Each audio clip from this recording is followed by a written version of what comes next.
Rafale deal पर लगातार हमले झेल रही केंद्र सरकार के लिए सीएजी रिपोर्ट राहत की खबर लेकर आई। राज्यसभा में पेश की गई रिपोर्ट के मुताबिक एनडीए सरकार के दौर में खरीदा गया विमान यूपीए के मुकाबले सस्ता है और इसीलिए रिपोर्ट के सामने आते ही केंद्र सरकार के मंत्री कांग्रेस पर हमलावर हो गए। आज हर अदालत में रोज कांग्रेस जमाने के कोई ना कोई भ्रष्टाचार के मामले आते हैं, इसलिए अपनी भ्रष्ट छवि को छुपाने के लिए ईमानदार लोगों पे झूठे सच्चे आरोप लगाओ। सुप्रीम कोर्ट कुछ भी कहे, सीएजी कुछ भी कहे, उसकी परवाह न करो। लेकिन सीएजी रिपोर्ट में सरकार को क्लीन चिट मिलने के बाद भी कांग्रेस ने पीएम पर सवाल उठाना जारी रखा। जिस प्रकार नरेंद्र मोदी ने 60,000 करोड़ में जहां 126 हवाई जहाज आ रहे थे, अब केवल 36 हवाई जहाज आ रहे हैं, हम उसके विरोध में हैं। सर, लेकिन बीजेपी कह रही है कि सीएजी रिपोर्ट ने तस्वीर साफ कर दी है और सीएजी रिपोर्ट उन्होंने इतनी देर में पढ़ भी ली। वहीं बीएसपी सुप्रीमो मायावती ने तो सीएजी रिपोर्ट पर भरोसा करने से ही इनकार कर दिया। राज्यसभा में पेश की गई सीएजी रिपोर्ट के मुताबिक राफेल डील की वजह से देश को कोई आर्थिक नुकसान नहीं हुआ, क्योंकि मोदी सरकार ने राफेल विमान का सौदा यूपीए की तुलना में करीब 3% सस्ता किया और 126 की बजाय सिर्फ 36 राफेल विमान खरीदने में करीब 17% रकम की बचत हुई। रिपोर्ट के मुताबिक राफेल डील के लिए इससे सस्ती बोली उपलब्ध नहीं थी। हालांकि सीएजी रिपोर्ट में राफेल विमान की कीमत का जिक्र नहीं किया गया। यूपी के चंदौली में पुरानी रंजिश को लेकर दो पक्षों में जमकर हिंसा हुई। इस घटना में करीब आधा दर्जन लोग घायल हो गए, जिन्हें फौरन इलाज के लिए अस्पताल में भर्ती करवाया गया। बताया जा रहा है कि ये विवाद उस वक्त शुरू हुआ जब एक पक्ष के लोग मूर्ति विसर्जन के लिए जा रहे थे, तभी दूसरे पक्ष के लोगों ने मामूली कहासुनी के बाद हमला बोल दिया। इसी बीच दोनों पक्षों के बीच हुई पत्थरबाजी में मूर्ति भी टूट गई, जिससे विवाद और बढ़ गया। इस दौरान एक बाइक में आग लगा दी गई, तो वहीं एक स्कूल बस में भी तोड़फोड़ की गई।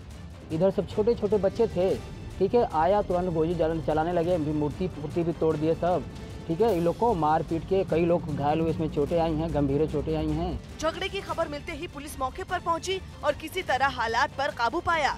दोनों पक्षों की शिकायत पर पुलिस ने मामला दर्ज कर जांच शुरू कर दी। होटल में आग के मामले में मैनेजर को पुलिस कस्टडी में भेजा गया। दिल्ली के करोल बाग में अर्पित होटल पैलेस में लगी आग के मामले में मैनेजर और जनरल मैनेजर को 2 दिन की पुलिस कस्टडी में लिया गया। हिमाचल प्रदेश के कुल्लू में तिब्बतियों के बौद्ध आश्रम में आग लग गई, लेकिन किसी की जान को नुकसान नहीं पहुंचा। बिहार के मुजफ्फरपुर में एसपी ने वैलेंटाइन डे के मौके पर उपद्रव करने वालों से सख्ती से निपटने की चेतावनी दी।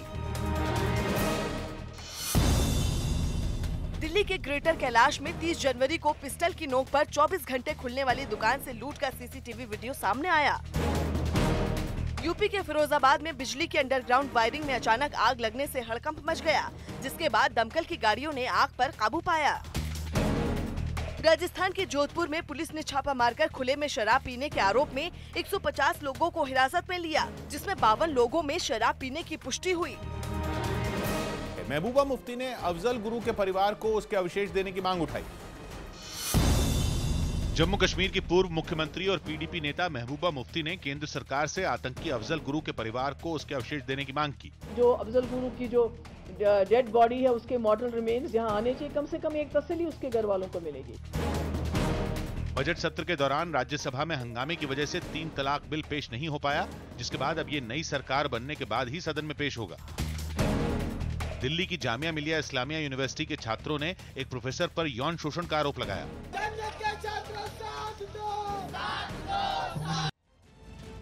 सीरिया में आईएसआईएस के आतंकियों ने अमेरिका के समर्थन वाले लड़ाकों के एक मोर्चे को मिसाइल से हमला करके उड़ा दिया। हालांकि सीरिया में उसके आखिरी ठिकाने पर कब्जे के लिए हो रही इस जंग में आईएसआईएस के आतंकी पूरी तरह से घिर चुके हैं, लेकिन खुद को बचाने की आखिरी कोशिश कर रहे आईएसआईएस के आतंकियों ने उन पर हमला करने वाले लड़ाकों पर एंटी टैंक मिसाइल से पलटवार किया।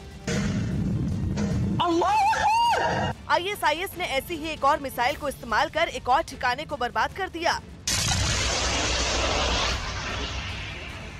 हालांकि एसडीएफ यानी सीरियन डेमोक्रेटिक फोर्सेस ने इराक की सीमा के पास आईएसआईएस के आखिरी गढ़ बग्गूज को पूरी तरह से घेर लिया है।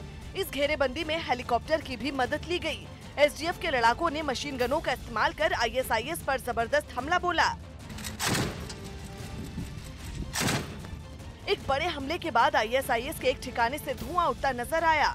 इस जंग ने बग्गूज में रहने वाले आम लोगों को सुरक्षित जगह पर जाने के लिए मजबूर कर दिया।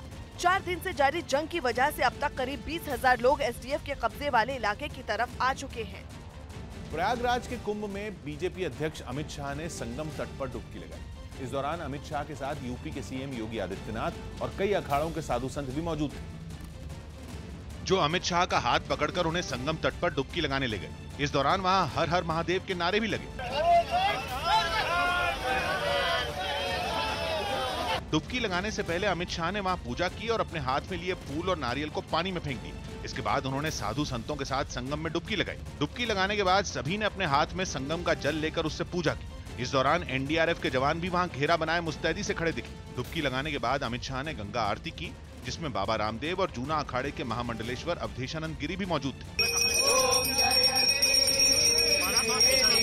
संगम में डुबकी के बाद अमित शाह प्रसाद कार्यक्रम में हिस्सा लेने पहुंचे, जिसमें शामिल होने के लिए साधु संतों को खास तौर पर बुलाया गया था। प्रसाद का यह कार्यक्रम जूना अखाड़े में रखा गया, जहां राम जन्मभूमि न्यास के अध्यक्ष महंत नृत्य गोपाल दास भी पहुंचे और इशारों में राम मंदिर का मुद्दा भी उठाया। अमित शाह करके दिखाए ना कुछ बात करने कुछ नहीं होगा, लेकिन भोजन पर बात तो करने का तैयार है आप लोग? जरूर करेंगे, याद दिलाएंगे उनको। राम के बिना जहाँ राम नहीं वहाँ कोई काम नहीं होगा।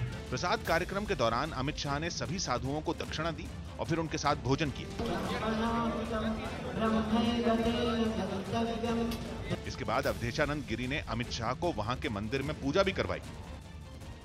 रिलायंस इंडस्ट्रीज लिमिटेड के सीएमडी मुकेश अंबानी के बेटे आकाश अंबानी की शादी 10 मार्च को होगी। आकाश और श्लोका की शादी के कार्ड का पहला वीडियो सामने आया है। वीडियो में शादी का कार्ड एक भारी भरकम और काफी बड़े बॉक्स में दिख रहा है।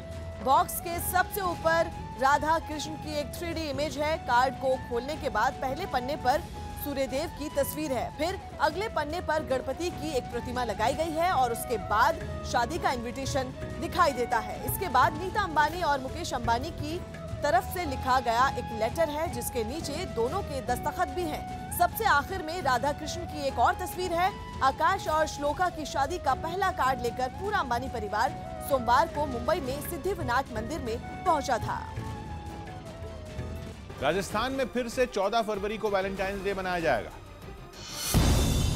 राजस्थान की कांग्रेस सरकार ने 14 फरवरी को फिर से वैलेंटाइंस डे के तौर पर मनाने का फैसला लिया, जबकि पिछली बीजेपी सरकार ने 14 फरवरी को माता पिता पूजन दिवस के तौर पर मनाने के आदेश दिया था। भारतीय संस्कृति, जो हमारी संस्कृति है, उसमें माता पिता और गुरु का दर्जा है वो सबसे ऊपर है और उसको हमेशा ही पूजा जाना चाहिए। केवल एक दिन इनको पूजने में सीमित नहीं करना चाहिए।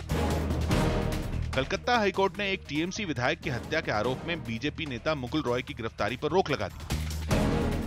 महाराष्ट्र सरकार ने सूखे से निपटने के लिए तुरंत 2000 करोड़ रुपए की मदद देने का ऐलान किया। अमेरिका में बर्फ से ढकी एक सड़क पर 40 से ज्यादा गाड़ियां आपस में टकरा गईं, जिससे 7 लोग घायल हो गए।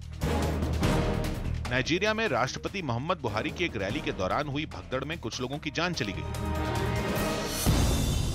खबर है कि भारतीय हॉकी टीम के पूर्व कप्तान मुकेश कुमार और उनके भाई पर जाति का फर्जी सर्टिफिकेट बनवाकर नौकरी हासिल करने के आरोपों पर हैदराबाद में एफआईआर दर्ज की गई। रोहित शर्मा की बेटी समायरा के मुस्कुराने का एक वीडियो सोशल मीडिया पर वायरल हो गया।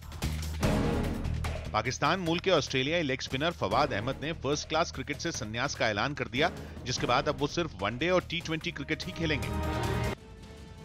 अमेरिका ने दक्षिण अमेरिकी देश वेनेजुएला की निकोलस मादुरो सरकार की आमदनी रोकने के लिए उसके कच्चे तेल की बिक्री पर प्रतिबंध लगा दिया है, जिसके बाद अब वेनेजुएला भारत को कच्चा तेल बेचने के रास्ते तलाश रहा है, क्योंकि अमेरिका के बाद भारत सबसे बड़ा तेल खरीदार है और वेनेजुएला की सरकार कंपनी ने भारत को ज्यादा तेल बेचने की बात कही है। वहीं प्रतिबंध के बाद वेनेजुएला का तेल निर्यात 14 लाख बैरल से घटकर 11.5 लाख बैरल प्रतिदिन पहुंच गया है। ऐसे में राजनीति अस्थिरता के दौर से गुजर रहा वेनेजुएला नकद भुगतान करने वाले देशों का रुख कर रहा है, जबकि अमेरिका ने चेतावनी दी है कि मादुरो की चोरी का समर्थन करने वाले देशों को भूला नहीं जाएगा।